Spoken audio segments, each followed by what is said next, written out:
Catherine Hill, thank you for speaking to France 24. I want to begin by asking you, on Friday, Britain reported 6,200 new cases. That's the highest since March. As the Delta variant gains more prominence in the UK, how will this change the picture?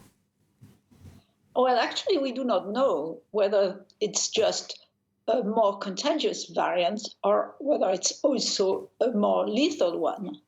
And so far, the variants have been mostly more contagious, but no more dangerous, actually. Any idea about how the vaccines are against these variants? What? Any idea? Yeah. Most vaccines seem to be effective against most variants, except maybe AstraZeneca versus the South African variants, which is now called Beta, if I remember correctly. Well, we're seeing in many parts of the world, whether it is here in France or the United States, ease restrictions. Do you expect that governments will regret these decisions in the coming months?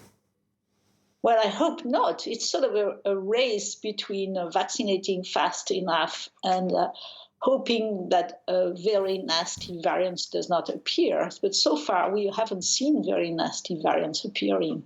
And the vaccine seems to be extremely effective. So we hope for the best. So as we move forward, what steps do you think governments should take to keep the populations safe, but also try to let their economies open up again? Vaccinate as fast as possible and monitor the variants, which is not done in France very seriously. The sequencing is just very ill-organized. There's just sequencing very, very few samples. But that's something that we're seeing done in the UK. Is that a step that France could impose easily here? You mean sequencing? Yeah, tracking the sequencing of the variants. Is that something that could be easily put in place here in France? Well, it would require a completely different system of organization. Right now, they sequence pretty much something like less than 2,000 samples per week, which is really a very, very small number.